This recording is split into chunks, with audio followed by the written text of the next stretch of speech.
nagtanim ako ng patsyong from Thailand variety yan.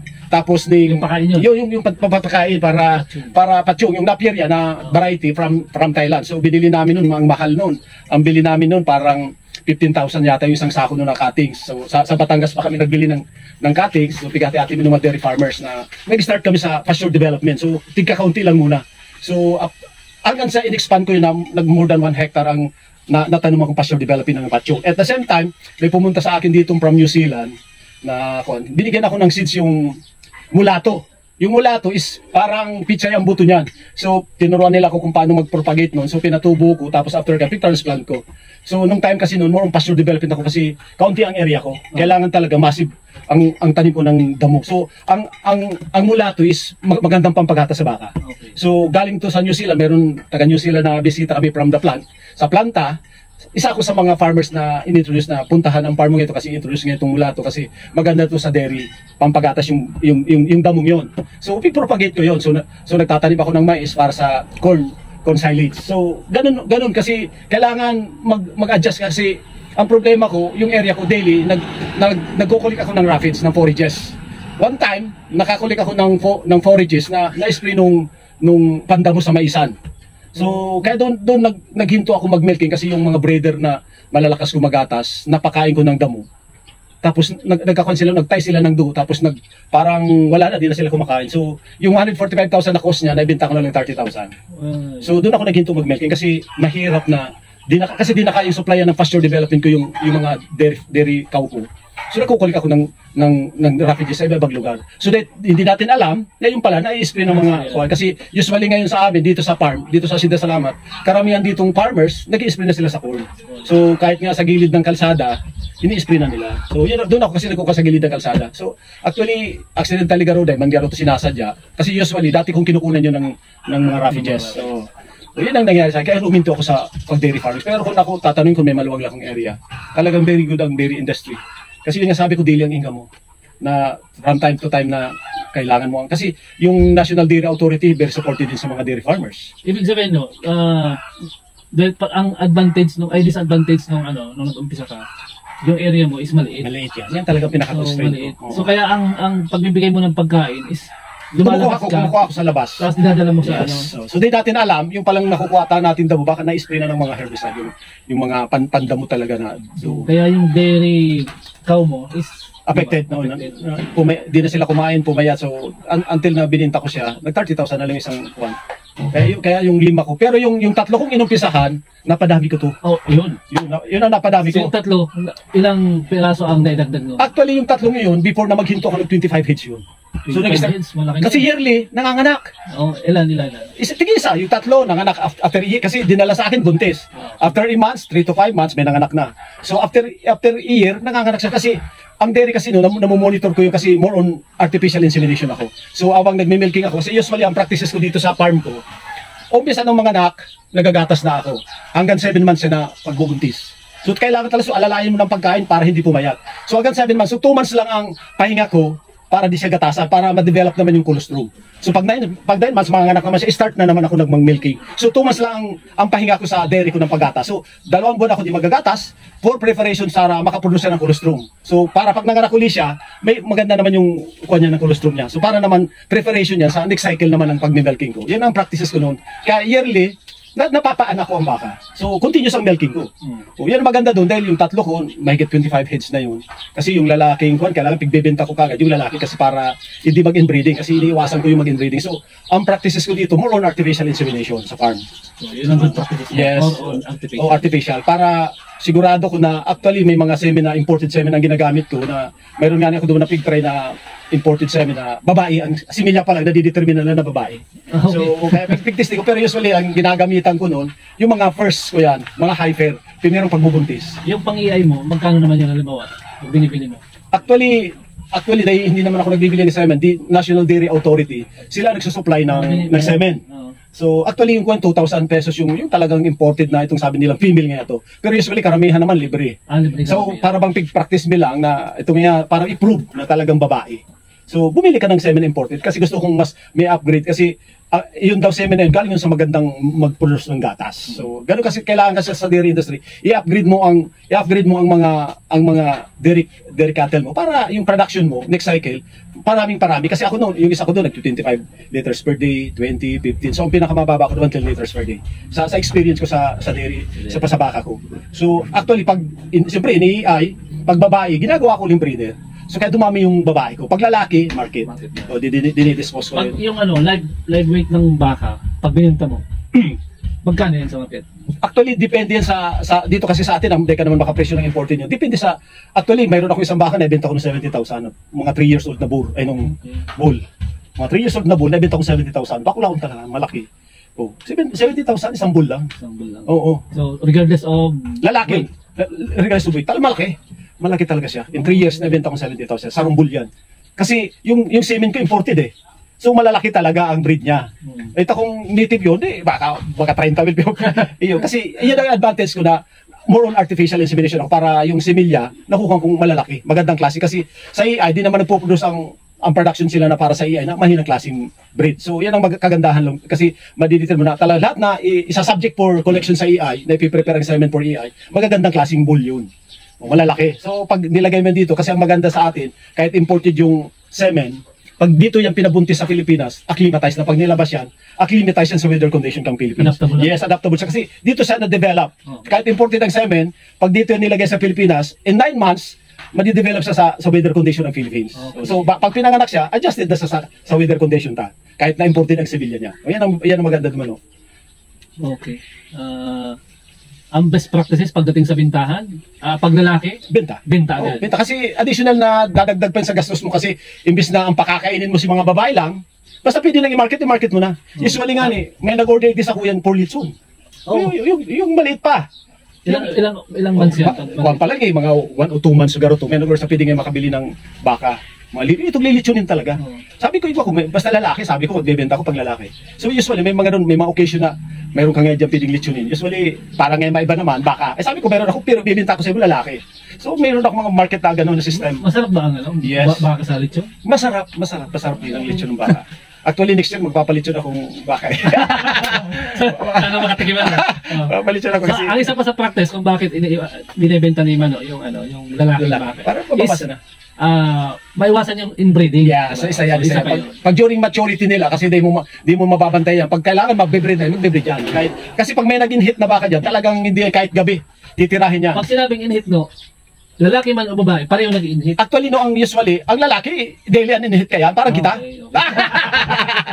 Pero ang babae do may cycle. May cycle. So 80 to 21 days, yung nag-cycle nila. Pag 80 to, usually mayroon mga baka na 18 days pa lang nag-hit na, mayroon 21. Pero kaya ang 18 to 21 days ang pinaka-cycle niya. Normal cycle. Okay, normal cycle. Pero ang lalaki, daily ang hit niya. No? So pag may nag-hit na babae, talagang titirahin niyang lalaki pag naamoy niya kahit malayo, naamoy nila. No? So ganun ka-sensitive sila. No? Yes. Pag EI, mas recommended EI kasi pag yung yung natural meeting. Gaano ka Actually, ang effective yung EIs unlike dun sa actually ang natural maganda rin pero isipin mo kasi kung impractical kagaya sa akin maliit ang area ko. Kasi pag may EI ka ma-maintain ka isang bull na magandang klase. Pero yung bull na yun once na nanganak na yung pig sampaan niya na, di ba nabuntis. Pag nanganak yun ng babae, tapos ready to meet na naman, hyper na, nag-hit na. So dapat din mo siya pabibreed sa ama niya. Para maiwasan tayo inbreeding. So sa parte ko kasi, additional bagang mag-aalaga ka pa. Na mayroon naman EI technician tayo na madali lamang tawagin na pag nag-hit ang baka ko kahit gabi na pupunta sila. Okay. So ganun kasi ang EI technician alam nila yan eh. Pag tinawagan sila ng farmers kahit alas 6 pala ng umaga, kahit alas 6 ng hapon. Kasi ang hit nila 18 hours lang yan. So after 18 hours, after 18 hours lampas na yan kahit pabridan mo yan. So kaya ang pinaka-technique kasi sa EI, dapat yung farmers first hour of the kasi usually kung ako base sa experience ako, nag-i-start ang hit ng baka early in the morning and late in the afternoon yan. So dapat kasi ako farmers ako, pag umaga chine-check ko ang mga baka ko bago ko gatasan. Saka kung abang ginagatasan mo, reason kasi baka may fluid na naglalabas. Isa sa mga sintomas yung fluid, tapos sige ng ungangan siya. So maingay. Isa yun sa mga sintomas na hit siya. Tapos may lumalabas na fluid. Tapos pag binuka mo yung bulba, mapula. So doon sa dapat tumawag ka na kagad EI technician kasi usually ang EI technician, usually pag nasa government, Ako na pag na-detect kong start na halimbawa ngunya na umaga, dapat day mo papalampasin ng hapon, may EI siya. So, ano problema nun? Pag na-encounter, pag ano, napalampas, ano problema? Ay maalat ka naman 18 to 21 days. Okay. So yan yung cycle niya. So sayang baga, yung maghihintay ka na naman ng ibis na kung kasi ako kasi na-perfect ko yun kasi yun ay ng daily routine ko eh.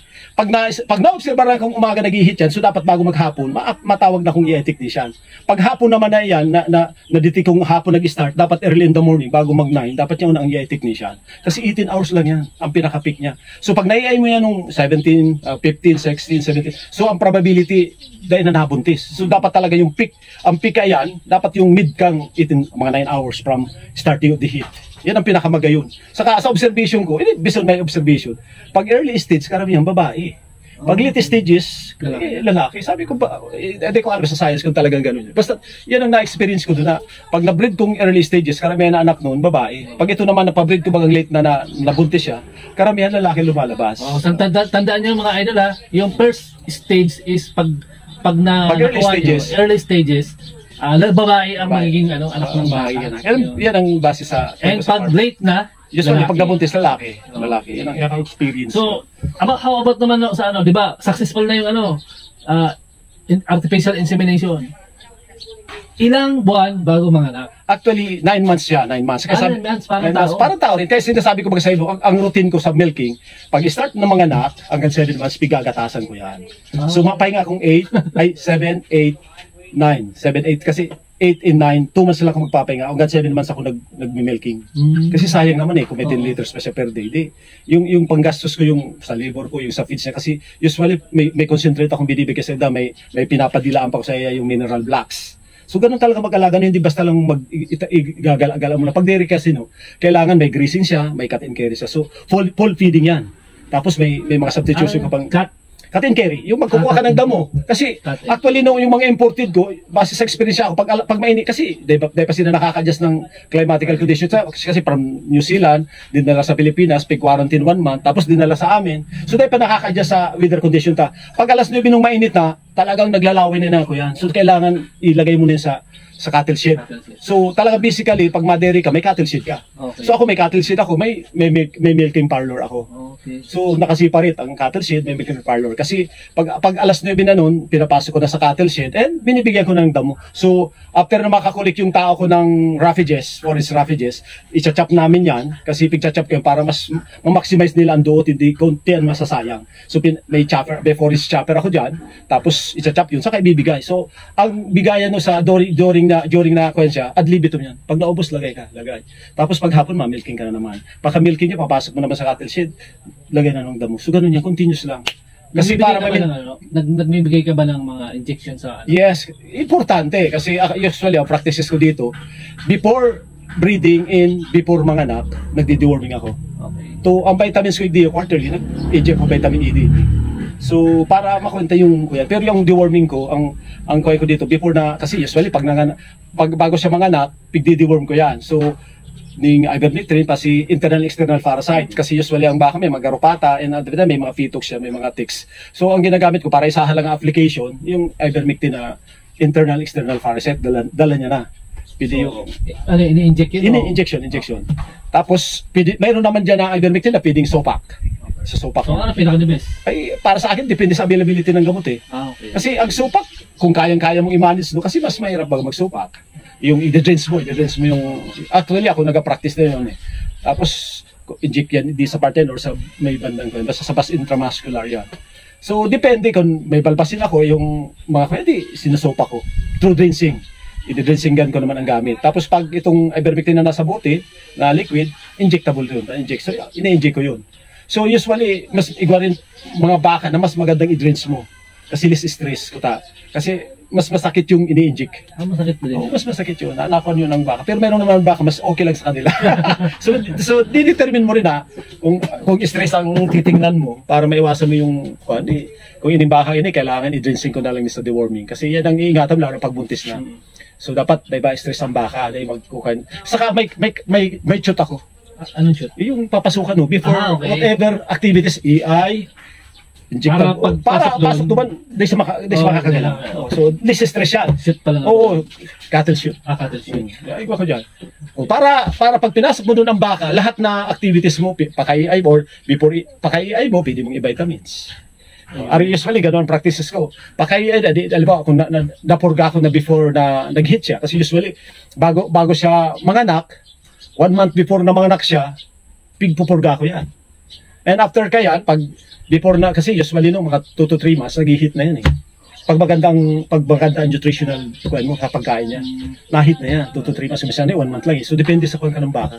Pag kasi no, pag maganda no ang body condition niya, na ito ba hindi siya pumayat, madali siya mag-respond sa heat cycle. Kaya usually, once a year ako nakakapakoy. Kasi iniiwasan kong pumayat sila. So, anong pagkakaiba ng baka sa ibang hayop na pag nataba, ay mayroong hayop na definitely tabaon eh. Usually gano'n, no? Diba? Actually, ning dairy kayo, no, bakong araw sila kaibang breed na talaga natarabao na mariaro kang Brahman, talaga nataraba na, nagsabing landay. Iyon na may mga kayo. Pero hindi kayong dairy, no, ang mataba sa inda, yung kita ang buto, kasi dahil naman masyadong nataba talaga gaya ng Brahman, na talagang kahit gawin mong lamisa ang likod, kaya kasi gano'n. May mga breed, ining dairy kayo, no, dahil siya natabang mariaro kayo itong kuyan, araw kayo ng ibang breed na baka, na pwede mong lamisahon ang likod niya. Talagang mataba yan. Ang mataba sa kanya, kita din yung medyo may kuya yung buto-buto. Kasi kuya ng sa karne nga ni, kaya kung minsan man pigko okay ng mga buyer kasi mabutong yung pag dairy. Malalaki ang buto. Okay. Pero resa mo naman yung physical condition na ay hindi, normal lang ang lawas niya. Okay. Hindi mataba, hindi payat. So pero nakikita mo yung buto eh. Pero hindi kasi ang muscles niya makikita mo naman dahil man actually na kasi resa mo naman kapag payat, labas na labas talaga ang buto. Ito at least may buto pero mataba. Oo. Ngayon, buntis na. Oh. Ilan naman ang nagiging baby ng isang baka? Actually no, Sa dairy. Actually meron nagtitwin. Pero karamihan single lang yan. Single lang. Actually may mga nagtitwin talaga yan. Pero karamihan sa experience ako di pa ako naka-experience ng twin. Pero usually isa lang talaga. Pero mayroon nagtitwin talaga kayan. Pero ako base di sa farm ko, talagang isa lang talaga kada anak niya. Pero sa ibang farm, mayroon talaga nagtitwin yan. Dahil maiwasan din yan. Kung ikaw, mas gusto mo ba yung nagtitwin o isa lang? Ay, okay rin yun. At least dalawa ka agad eh. Okay. Basta kasi pag nag-twin yan, so additional kayo. Kasi, alibawa kung mahina ang gatas niya, kasi bintay yung marami ang piggagatasan mo. Kasi kung mahina yung gatas ng isa, pwede kang kumuha sa isa na pan-support. Mas maganda kung dalawa. Kasi sa partita as farmers, in 9 months, may dalawa ka kaagad. Mas maganda. Pero, ang pinakakwelang naman, kung wala kang fresh itong gatas na pampakan, bibili ka. Mas magagastusan ka. Okay. Kung mahina yung gatas ng goya, yung inahin, yung dairy cow. Kaya ako naman, kasi usually may mga baka na mahina talaga mag-milking, meron maganda. So yung sobra duman sa akin, binibigay ko dun para maganda rin yung kalusugan ng goya. Yan ang ginagawa ko. Pagkapanganak nung nanganak na, ano ang pinaka-delicate stage doon sa baby cow na yun? Actually, pag nanganak na yun, dapat punasan mo siyang maigi. Tapos meron din akong kulungan talaga para sa kanila. Okay. So talagang may separate akong kulungan ng mga goya. Kasi kahit malayo yan pinanganak, kinakarga ko yun, dadalhin ko lang doon sa kulungan. Yes.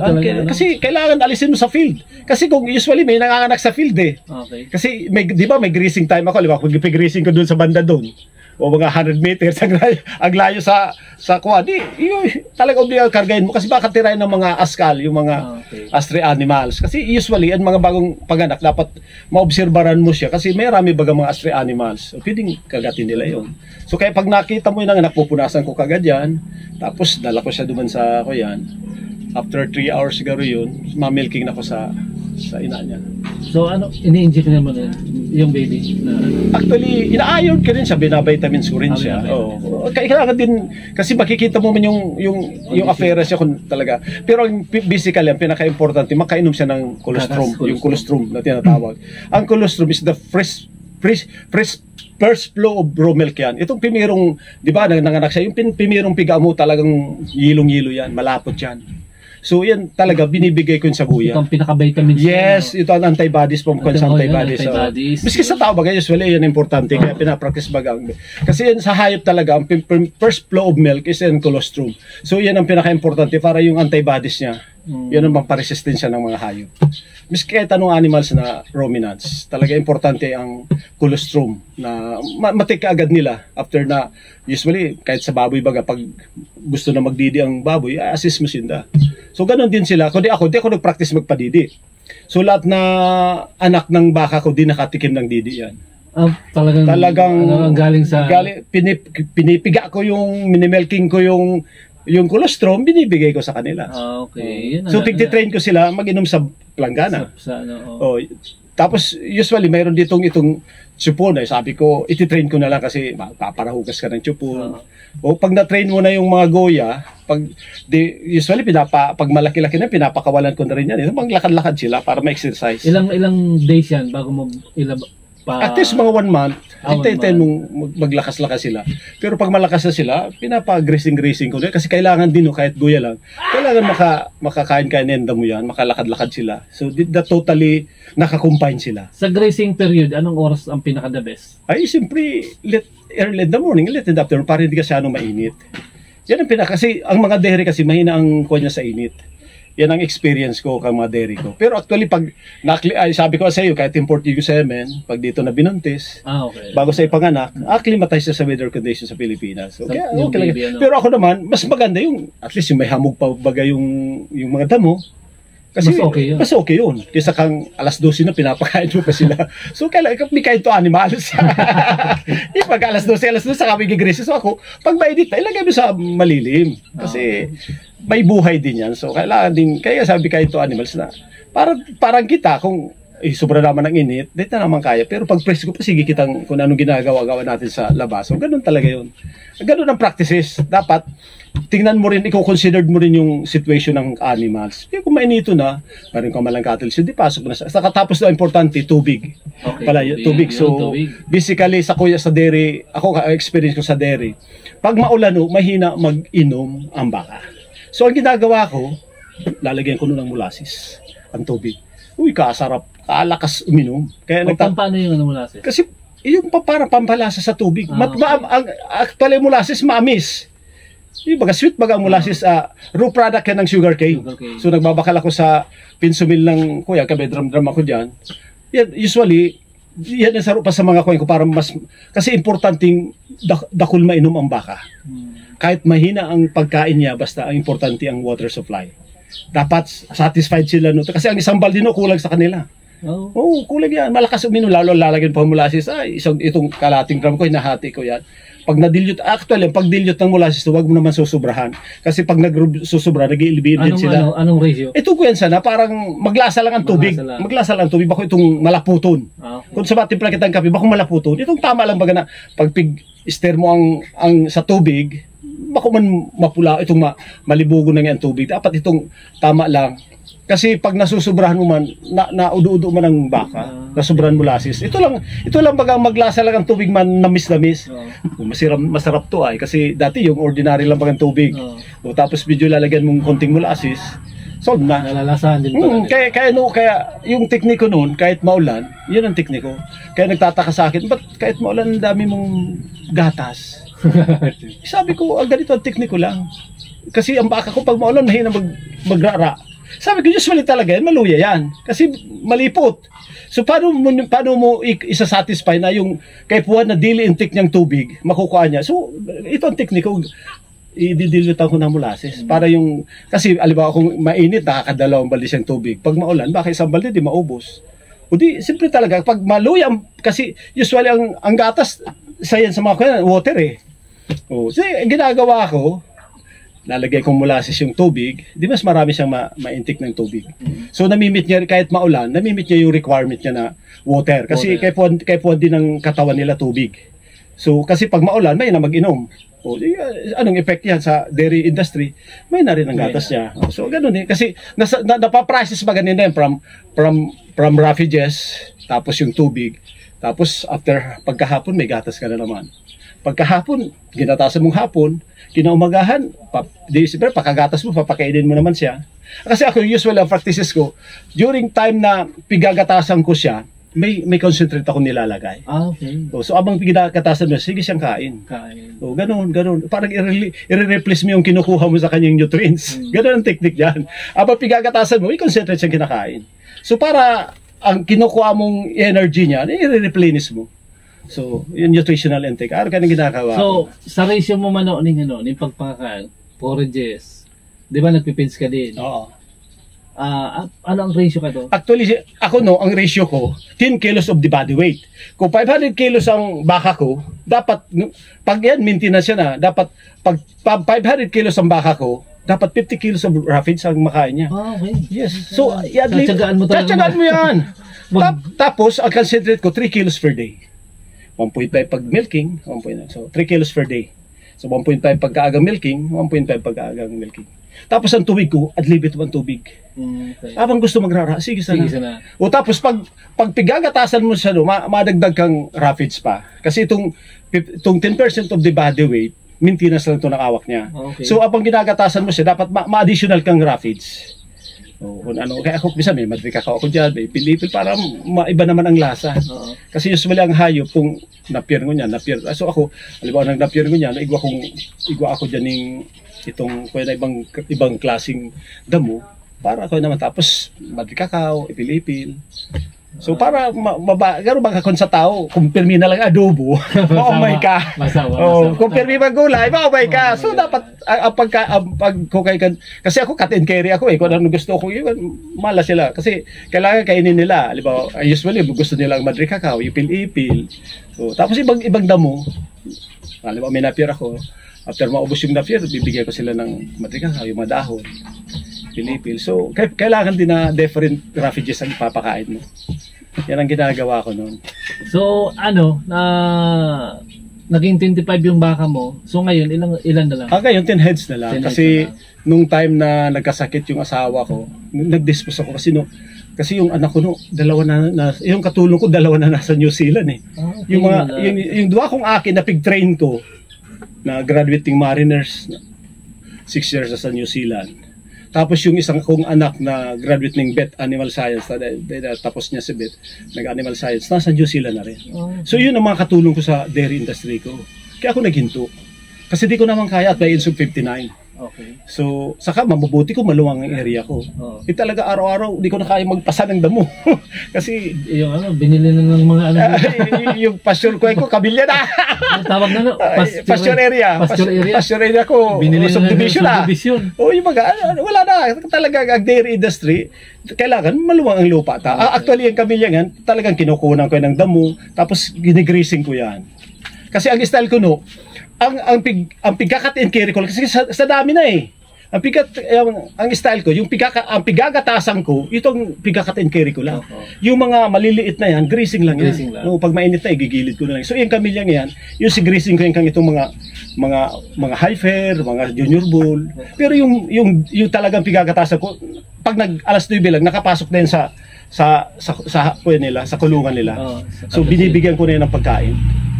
So ang ano man yan, ang burden sa imo is wala ka ng katulong. Wala nang katulong. Saka yung area ko lumit na. So yun. Gustuin ko pa man, hindi na kaya ng sitwasyon ko. Mabuti ka may iba kong area na mas maluwang area ko. Kasi dito sa amin, di ba yung dati kong kuwan yan, yung kabilyas, isa yan sa mga source ko ng pagkain ng baka ko. At the same time, grazing area ko yun. Kasi katabi lang yan ng farm ko, ng bukid ko, ng rice land ko.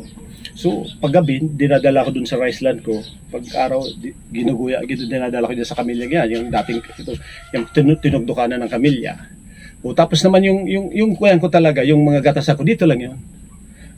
Kasi closely monitor yan. Okay. Kahit gabi, tinitingnan. So ngayon, mayroon ka pa rin dairy? Mayroon pa rin. Pero hindi na ako nagmi-milking. Hindi ka na nagmi-milking? Hindi ka na nagsusupply? Hindi na. Kasi pag nanganak sila, nagsasadiri na lang sila. Okay. So, kasi sabi nung anak ko, daddy, kasi plano ko na sanang iberinta lahat kasi pag na-subdivision yan harapan ko, wala na akong ibang gagirsingan. Wala na talaga. So talaga kailangan ibenta mo na kasi ito swimming pool naman. Ayun. Grabe si diversion. Diba? Grabe si diversion kasi kag dairy industry ko eh. Oo. From dairy. Nasabi mo kanina na nagbawas ka, lalo pa nung namatay si wife mo. Oh, yeah, siyempre. Kasi palagi na ako nasa hospital eh. More than magba 1 year kaming medication from time to time. 1 week ako sa hospital, dito na kami. Pag nandito ako, focus lang ako sa kanya. Di naman pwedeng pabayaan ko siya eh. Kasi kung anong kailangan niya, dapat nagduduyan-duyan siya, nagduduyan-duyan kami. Para bang yung dapat ialaga ko sa ibang bagay, pinokus ko na sa kanya, nakapokus ko na. Yung panahon. Kaya sabi ng asawa ko, di magbawas ka na ng load. Kaya dati si umako, 5 hectares, 1 hectare na lang. Tapos binenta mo rin yung load? Di ko binenta yung umahang ko, pinata ni mga lag. So kung sa ko yan, kasi dati 5 hectares ang pigtatanim. Dati seed growers ako eh. Palay seed growers ako dati.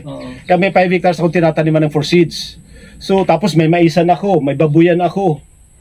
May kandingan ako, may karnero, may chicken. So, all commodities kag livestock. Yaw, tunay na farmer mga idol. Complete ako. May baka, may manok, may kanding, may karnero. Pamira. Sa pagbabaka, anong pinaka malaki na itulong sa inyo? Actually, sa education naman ako kasi isa yun sa source of income ko na eh. Yung daily pamasahe araw-araw na lang. Kung wala akong 1,000, hindi makakapasok ang bata. Lahat ng mga anak mo nakapagtapos din, di ba? Apat na graduate ko. Yung isa registered nurse, yung pangalawa marine nurse, yung isa Ateneo, yung nag-vet ko na natapos animal science. 4. Tapos lahat na yun. Tapos wala kasi anak ko no. So ngayon, may 4 akong estudyante. Yung babae ko, fourth year college BS Bio, yung isa ko, second year college vet. Tapos yung pangatlo kong kasi tulong batch kasi ang anak ko. Yung second batch ko 3, yung babae ko una kaiha, BS Bio, graduating. Yung isa nagbe-vet, second year college. At yung isa, first year college sa architecture nasa Ateneo. At yung bunso ko, first year high school nasa USI Pili. Yun ang estudyante ko sa ngayon at present. Ang maganda lang ngayon na sitwasyon, since na magkasakit yung asawa ko, yung 4 kong professional, nagtigi-isa. May scholarship. So, in my part, ganun monitoring na lang ako. Hindi na ako namang problema ng pamasahe, yung tuition. Yun ang magandang effect. Dahil naman inaagad na magkasakit yung asawa ko. Pero nung magkasakit ang mami ko, ang asawa ko, para yung mga anak ko, nag-personal con sila. Okay. Naghanap din ng nagtigi-isa sila. O yung BS Bio, yung BS Bio ko, nagpapaaral ngayon yung isa kong anak nasa New Zealand. Yung nagbe-vet ko itong nasa Bureau of Fire. At yung ining architecture ko sa Ateneo, itong manager ng anak ko nasa Manila. Tapos yung bunso ko, yung isa kong anak na nasa New Zealand, yung first year high school. Nasa New Zealand? 2 anak ko nasa New Zealand. Yung ano yan ha? Yung high school pala? Yung bunso ko, nagpaparal, yung isa kong anak nasa New Zealand. Okay. So yun ang kaya sa party ko, nagtiksararo sinda. So sa party ko, daw mag-dairy, wala na akong problema. So ang ginagawa ko dito, mag-monitor na lang mga anak ko, oras klase mo sa as parents.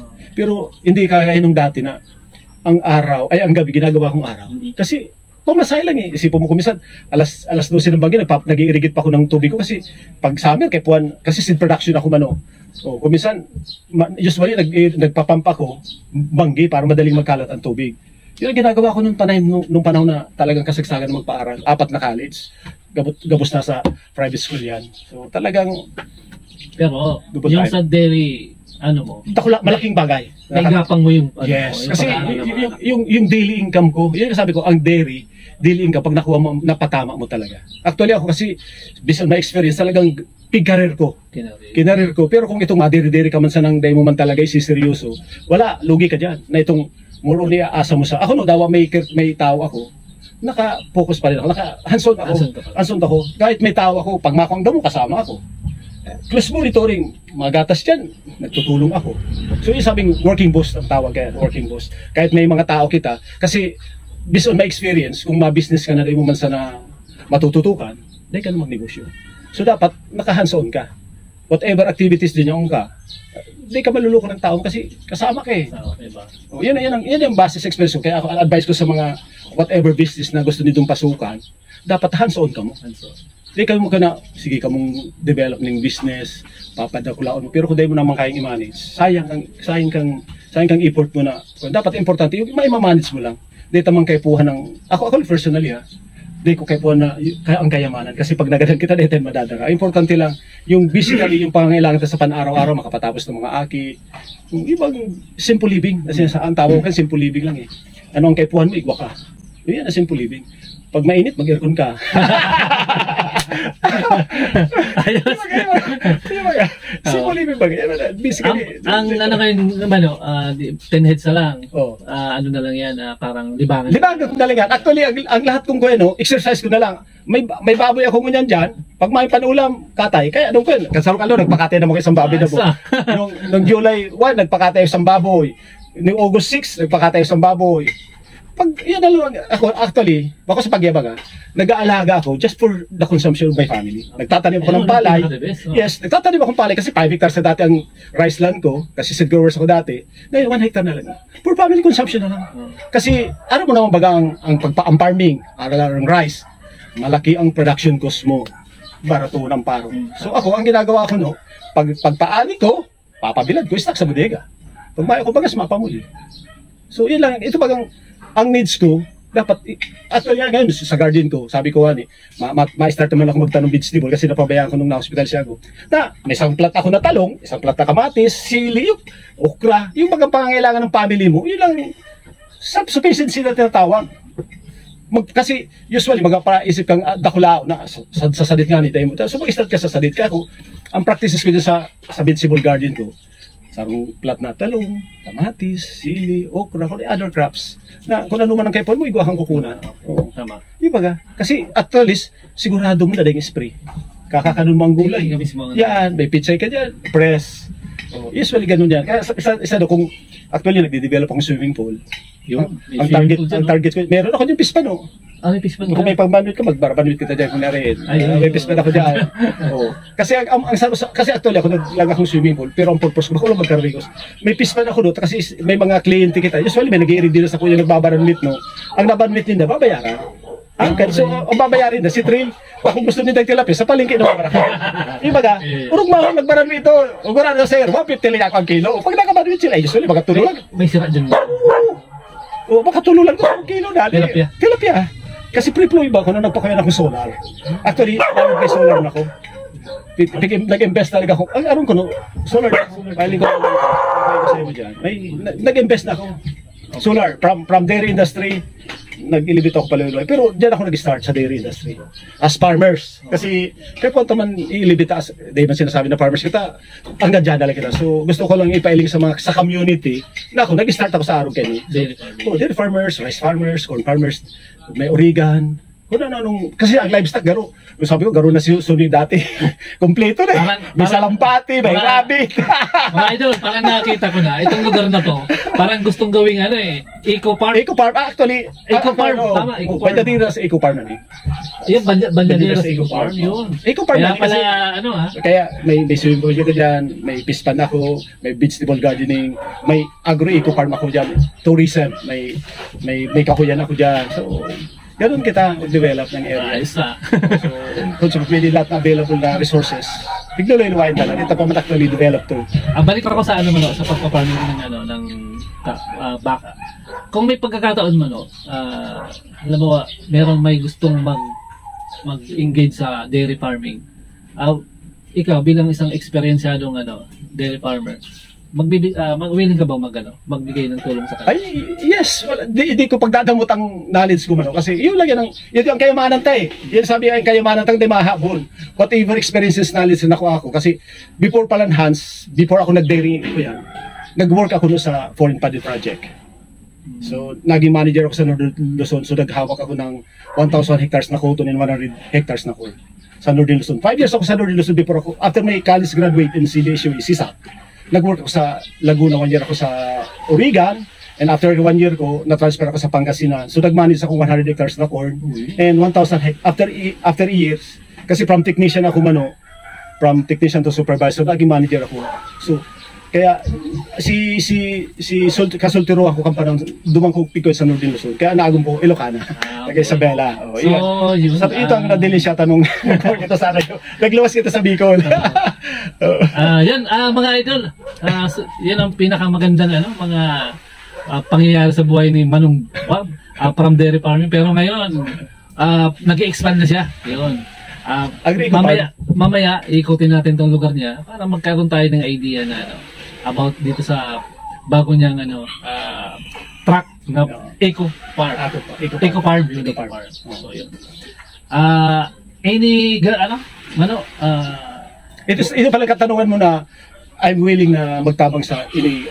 Actually ho, ako po di ko pagdadamot ang kakayanan ko. Ang experience ko bali sa dairy industry. I-share ko din sa mga tao kasi yun ang pinaka-importante na ano man na skills, na knowledge na based on my experience. Kasi ako naman kasi bako lang itong sa libro ang nanodan ko.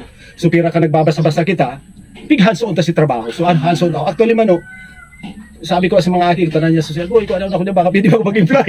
Kasi ako na lang nag-trade sa kanila. Tapos sila nagdoon na. Boy, baka pwede naman ako naman papuntay doon. Kunin nyo naman ako si daddy. Sabi ko, at least, yun ang kariyo ko doon sa doon akong anak na nasa New Zealand. Kaya kung may opportunity niya ako doon na pwede ako magyan, kasi I'm healthy.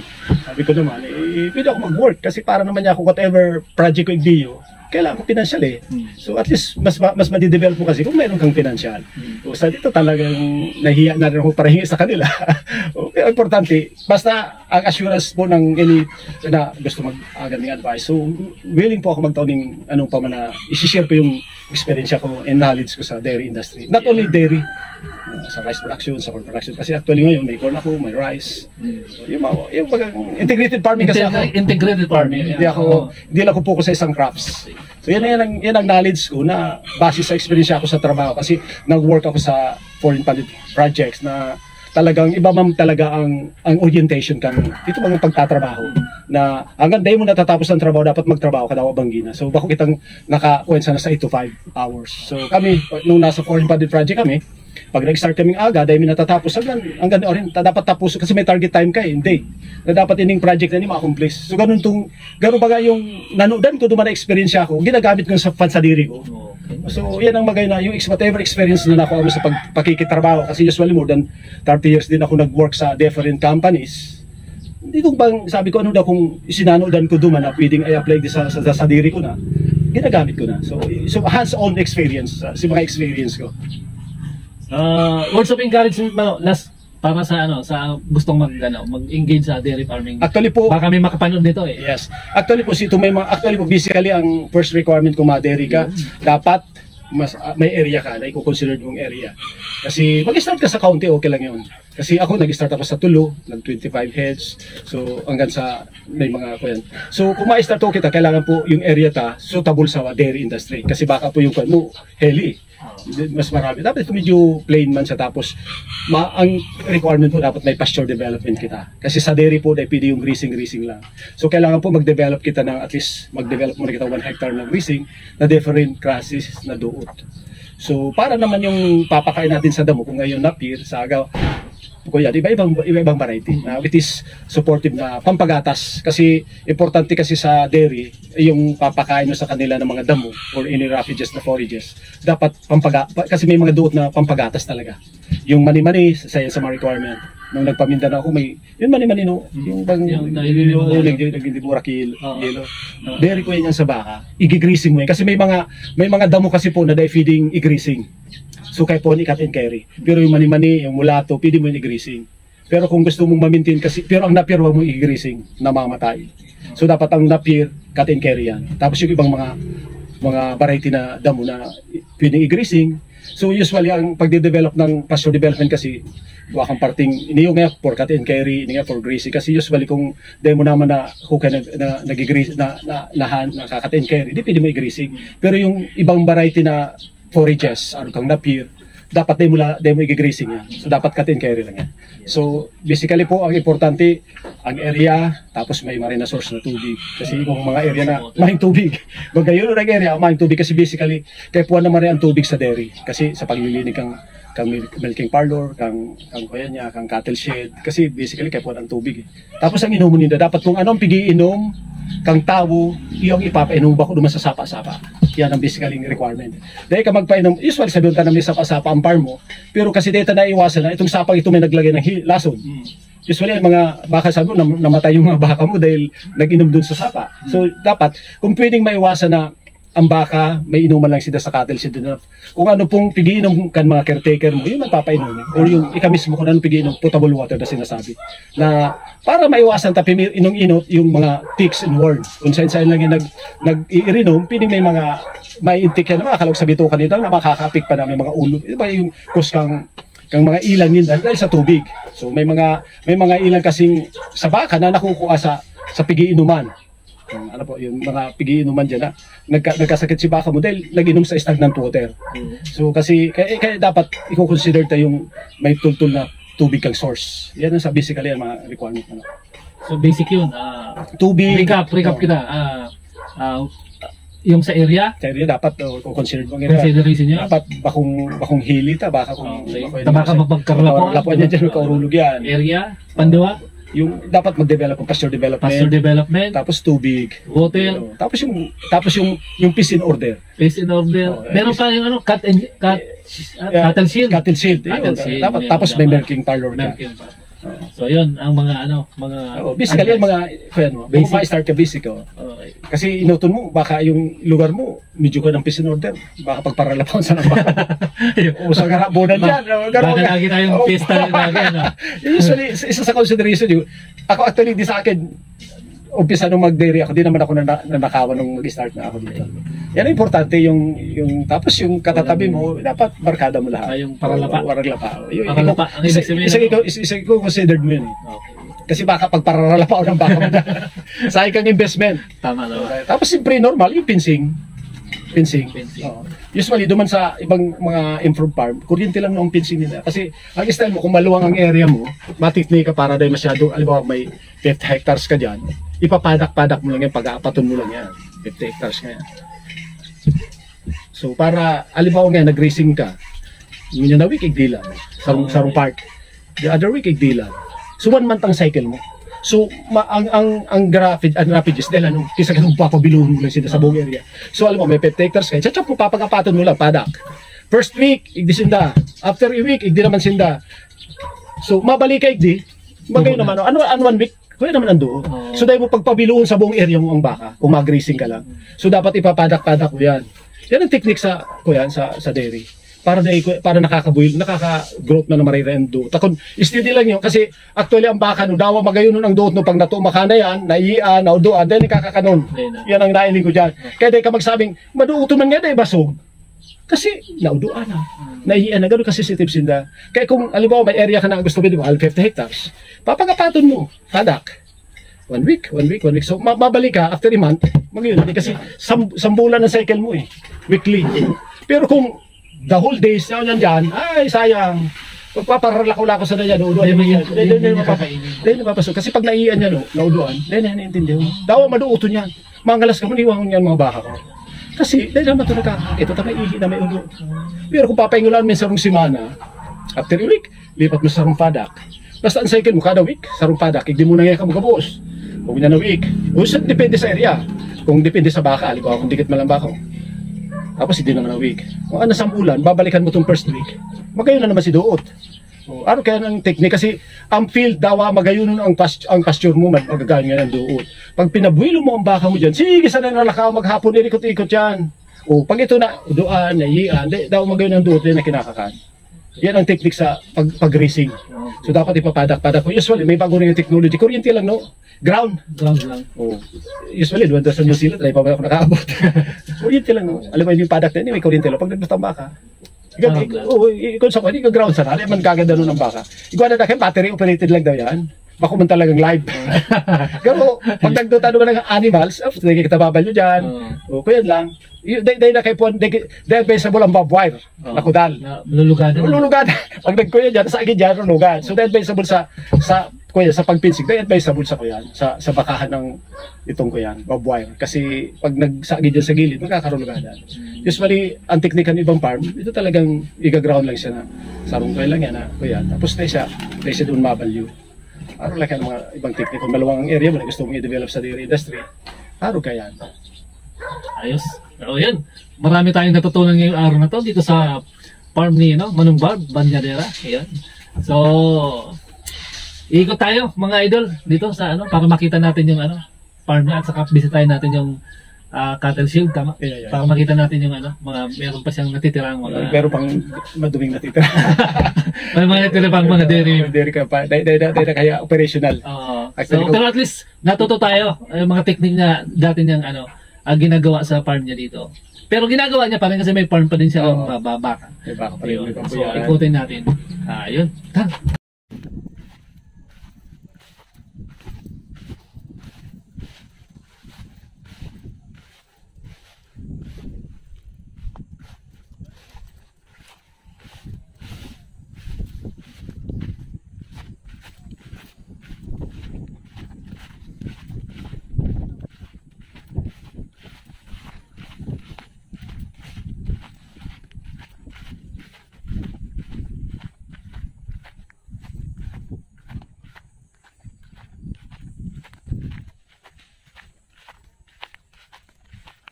Nagsiro ka. Ha?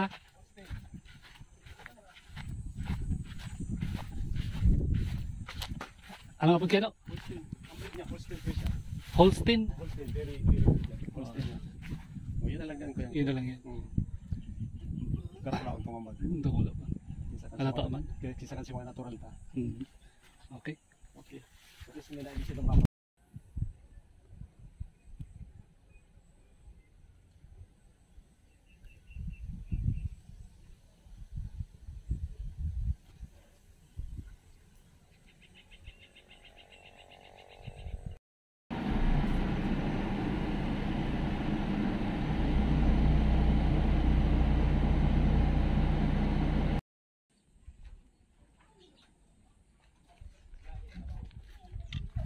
Actually po, di pa nililinisan eh. Nagka-eskwela na kasi ito. Kainan. So, ito ang kainan. Yan. Ito yung, ano tawag nito? Napier. Napier. Di pa lang nalilinisan ang farm ko. Ilang kilo yan, estimate mo? Kasi ikaw naman Ay, kung lang yan, mga 25 kilos. 25 kilos. Usually, kahit na din ako nagdidiri, no, pag hapon, di-grazing lang ako. Ito lang, pasensya na kayo, di na masyadong develop. Pero nung panahon, mas malinis to.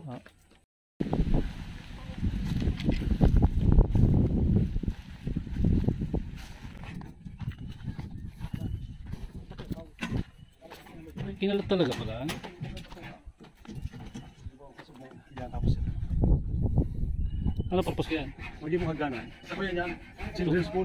Makipagkitang sa tawa niya ako. Pero parang ito.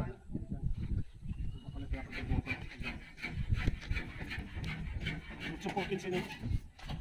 Supportin sino? I-stick kong tubig. Tapos pag may nagparigos, ipa-flowing ko. Continuous flowing. O, tapos ang disposal kang tubig mo ligdi? Pispan, kaya di ko maklorin dyan. Diretso sa pispan. Oo. Kaya, tama. kaya di ko maklorin, ka-flowing. Ako may nagkakarigos, sige bulos ng tubig, may nagluluwas, may nagbulalaog. Kaya yan. Kasi flowing niya ang basic resource. So, araw kayo, imbes na sa pispan ng tubig, niya nasa ko yan. Diyan talaga. Ito lang, kasi pag-padril ko, tapos hindi pati init yung tubig. Yung parang mainit na pag gano'n. Teka na tayo, init. Ano pa? Tato. Aran ang mulato? Alip pa ninyo silang. Yung damong ini. Yan ang mulato. Mulato, super grazing yan. Hindi ang mulato. Tapos papailin ko naman sa inyo ang patyong na pier. Yan ang mulato.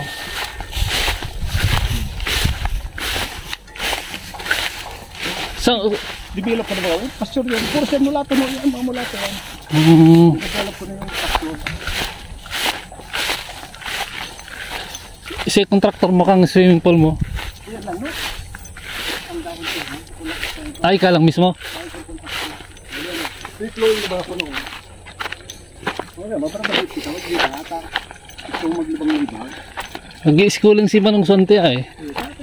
Mana kasi? Ito ang fish pond mo. Ang fish pond ko. Tilapia mo. Tapi ini i-develop ko dito.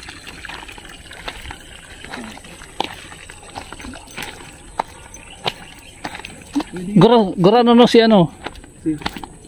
Ini dati no, ini ang kuya ko kang patyong. Patyong. Ini ang pasture development ko dati ka napier. Puros ni napier no, abot naman sa baba bagang ito. Ayun.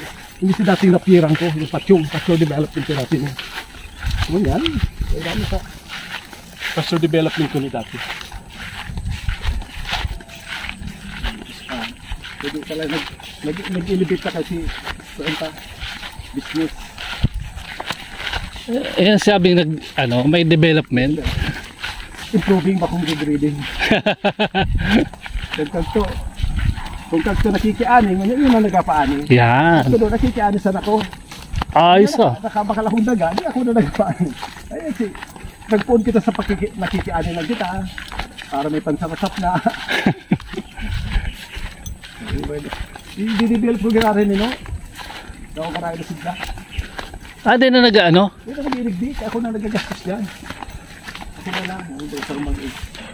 Ano, pailing mo nyo. Siya nag-ano ka ni? Isa mo ng gastos ni? Yan eh. Gayon man o. Talagang, talagang pang-eco-park na no. Talagang ano mo ah.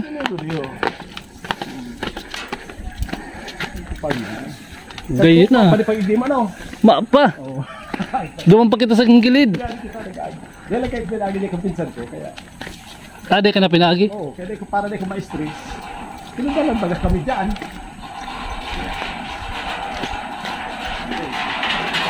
Makapala niyo pag-igdi mo, pagpurot, makapala niyo. Maapa. Diyan kita nag-aarali. Ayaw, dyan kita sa gilid eh. Ako kong pag-igdi. Yun yung patyong, yung napier. Yan ang patyong. Dama ko, hindi ko tiga-ali. Ta, ikaw po mapakunta da. Oo. So, daily, tiga pa ako sa lalay ko na sa bukas sa nita. Duwa naman lang niya ako dyan. Ini si, ano, hali sa New Zealand? Oo, sa bago. Ang New Zealand, ini mulato. Mulato. Yan ang mulato. Aling New Zealand yan, pig-series kayo, no? Ang bago niyo. Pig-garahin sa ko, gorpit sa ino, pig-garagardin ko yan. Ayo. Pig-almasi ko, tapos pig-taranong ko. Yan yun, yan ang mulato.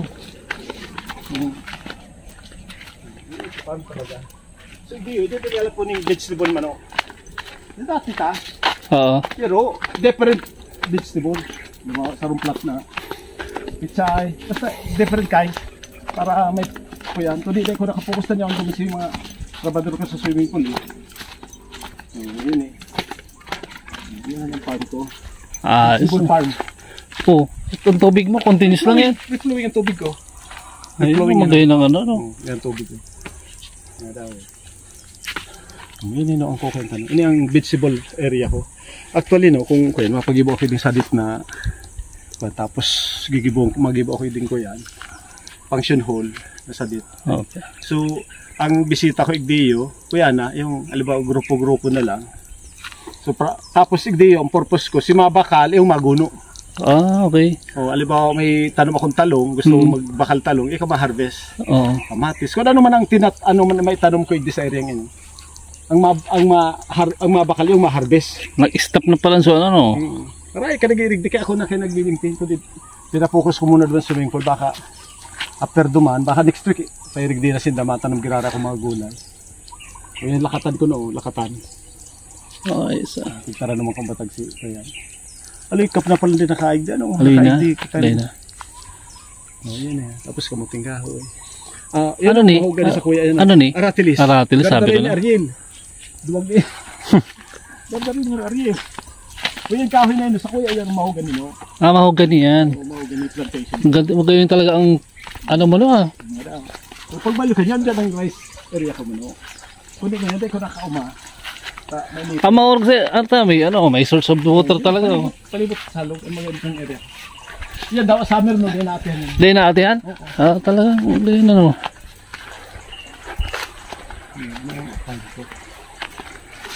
So, pagkatapos mo kang katong pag naayos na tong swimming pool, sumapokus ka naman digdi. Tao niya, otro semana papakaroon sa mata. Kundi mainiton ka, masakiton mag-garden. Masakit. Dapat kuya ng weather condition ka, so ma-determine kita. Ayan o, mahogany plantation ko man o. Yan, taas na yan. At tapos, saan ka nagkuha ng seeds ka yan? Tigbakal ko. Itong dating nag-work ako sa ARSP, sa foreign funded, may nursery kami project sa Goa. Pinaglabanan Goa. Nagbakal ako yan na 5 lang no. Yung sarong poon. Kasi may nursery project kami sa ARSP, project kami ARSP. Si mga farmers nagkoreang. Tapos, nagbakal ako. 500 na poon. Yun na yan. Tapos ganyan, nagbubunga na yan. So kaya ko na mag-produce ng sariling seeds. Ayo. Pag ano, man nursery akong mahogany. Pag nagburungan na yun, no, Pero hindi pa nagbubunga. nagbubunga na yun, kundi nakuha yung bagyo ito tulong bagyong sunod-sunod. Mo gani. O, ganun. Mga pirang pidaso yan. 500 na po niya, no? Ayun. Tapos may nara ako dyan. May dao. Ayos, ano.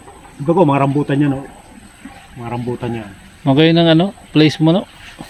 Talagang Kaya sabi ko dito na develop ko ni Oo Paluin. na ko ani, inapot ko si Manong Aril. Continuous pa rin. Sabi niya, okay. Nag-irig di pa sinda, pero dahil ang baka araw kagto. Di na nagtatarangan. Oo. Nagsarawa. Pandemya lugod. Nagsar... Ni Raon, pero ngunyan nung, kasi may kanya-kanya ng pagkakaarabalan. Kasi kang pandemya, focusig di talaga. Ngunyan may kanya-kanya ng pagkakabalahan. Kaya ni nga ni, kasi mga kuhan, pigpatararuman ko ng bataw. Di, magusin na ba ko yung lakatan niya nung duwag yan na bulig. Yun na niyang kuhan sa igdi. Pag nakaduman. So, ang Stellig Dio, malag ka ning ano, function hall. Tapos, salit na swimming pool. Malag ka pang swimming pool, Igdi. Salit lang itong, tapos mga cottages. Kasi ang purpose ko igdiyo, duman baga, open. Open. Ini yo, alibaw sa akong grupo, Private. Yan tulay ko yan, paano ko yung mababawi? Alibaw kayo, may mapabox ako ya. Alibaw, sir, overnight kami dyan, o ano, sige, duman ka mo. Sinda lang, exclusive. Exclusive sinda. Dahil bakong araw duman sa taas, open. Open sila na. Hindi, may cottages ka igdiyo. Yun ang next project ko. Pag nag-operate na. So, parang mas lalong na-inspired ka man magtrabaho kang nawala si Mana. Yung nakabilo na eh. Kasi sinakuha ako sa GSIS, yun ano. Ay, sa ano na? Nakakuha ko kaya sa GSIS. Mga 2 million man ako, kundi si mga aki, no, tigto 200,000, direkto sa inda. Sa Okay. Quincy, Nakacheke. Oo, chiriki, kanya-kanya. Murag man ano. Mga 2 million ako animisa sa GSIS. Tapos nagpipinsin pa yan. Mapensyon pa ako, tapos si aki kong saro. Hindi dahil pamambaga. Si Bunso na lang kasi ang ano, Ito ang minor de edad. minor de edad. Tapos ako. Di lang mag-agom. Ayo. Yan ang, Mga putol yan. di ba kumagom? Si good boy. Yan ang gusto ko kasi. Ano? Oh. Ibig na, ako Dahil- ko na niya ako magaling. Dahil saka, nailing ko man pati sa mo ang pagiging good boy ka ever since. Ever since ba yung mamamagit Katong, tol na tao. Kaya sabi ko ganyan pag, sabi ko, yun na, hindi, kaya ako do, busy ako do aral daw. O, ikot yan. Kuya, so, kung kayo sa diri ko na maging busy ako. Kaya pag nag-aragdag, no, karami, ay sige. Sige sana kung sige, no, yun naman ang kuyan ko. so, na inigabos, puro nilakatan. Dahil iniyo, ito ba ang senyorita, ito ang lakatan, no? Saro, yan na kulang yan. Yun, lakatan eh. Kundi saradit pa. Pero ito, senyorita, tong, yung saradit na ito. Nakahardit ako dyan. Ito mag-saradit sa ng mamis. Oo. So, tapos yan, no. So, ang yaonig di, may rambutan. May rambutan, may mangga, may Mangga. pomelo, may limonsito. Ayos man. Pero may avocado na ako dyan. Pero, tatantad ko yung fruit trees, no?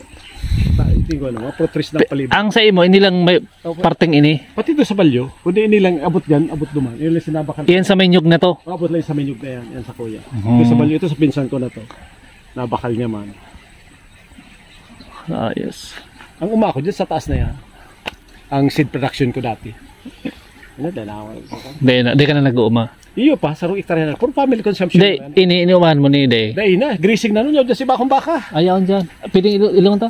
Ay, dahil ko aram kung saan pigralawig no. Dumanalgar si picture mo siya dumasaran. Sige. Dahil ko araram dyan kung saan pigralakan mga aki ko. Malabado utong pati dyan. Okay.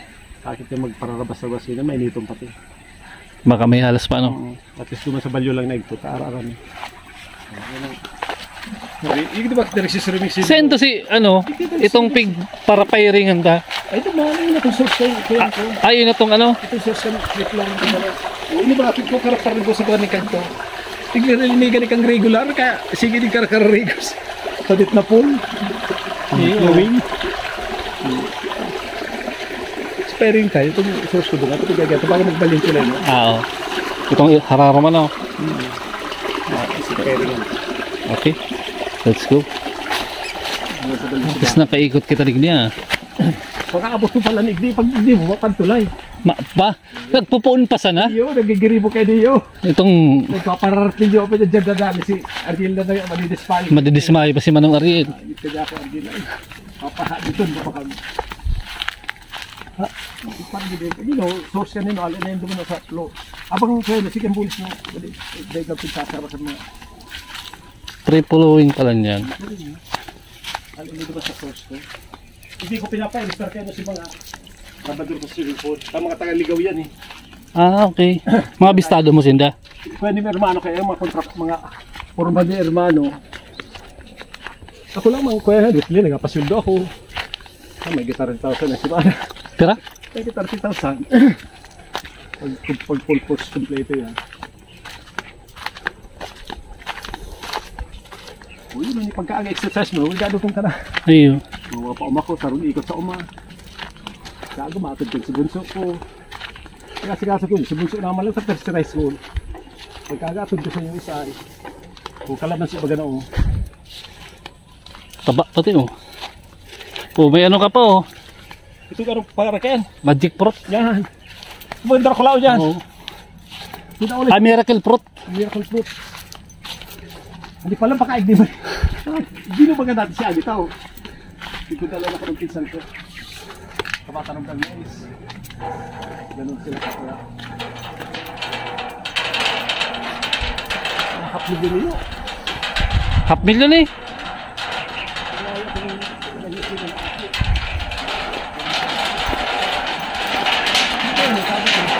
Ito na mababago ko sa magandang ganito yan. Ayun. Isa nag-design ka na, ika na. Ha? Ika lang, nagdagiribo. Kabilya lang pati ay. Tigil instructionan ko lang. Instructionan ko lang, kami okay na. Ay, ibikit mo, mano-mano lang yun. Dekorakan yan. Yan, durian yan. Kuya na. Yung pag dyan si Perry Griggs ko. Ito ba niya? Yung dyan ang source ko na kong flowing. Sa baba. Ayaw dyan. Doon dyan ang tapa. Tuwing sa maagi. Dahil na. Yung pag dyan si Perry Griggs. Madiklom na pati. Yung dyan si Perry Griggs. O ito si Carnero ko, kandi. Ayun na. Ano, si Griffith pa. May origami. Lalo na kantong kakulo ng kanding ko. Yung kapag na kasi no, buno. Buwan na lang gano'n. Kapag pagkagana ni Mrs. pag narinig ka sa mga relatives, buno ako sa mga kanding, tapos sa rumbaka no. Ulo si Mrs. sa rumbaka, tapos kanding. Puro silo ako sa mga Ilocano. Okay, kanuno na ako. Hindi man, lalagay akong kapis kasi mabaran niyo. Hindi man, may lutuan ako dyan. Sa igdi mo, ang kliyente ko, baka lang magkarigos. Gusto mo mag-fishing, Oo. kabandit mo, bayaran mo ko, magluto-luto kami dyan. Ano nagiging mo ako dyan? Kaya pinapatag ko yan.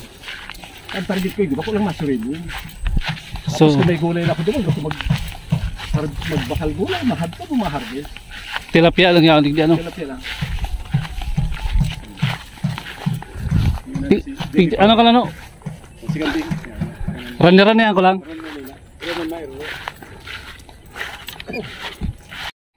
So this is Reyka. Tapos na tayo dito sa farm ni Manong Babs dito sa Banyaderas Eco Farm. 'Yon. So this is Paratanam Sana, and ito ang isa sa pinakasikat na parabaka, si Manong Bob Banyadera. So Manong Bob, last word para sa araw na ito. So salamat Mano sa pagbisita mo sa farm ko. Actually, data na kuyan si Derry ko yan ko kasi actually dahil ang gaya ko nagde-dairy ko niyan. But before kayan talagang ali ako nag-venture sa dairy industry. So I encourage na si may mga opportunity or sa may mga lugar na suitable sa dairy industry. Pagpadagos nito kasi ang dairy is daily ang income. Salamat and good morning sa kabos. Yun, babus!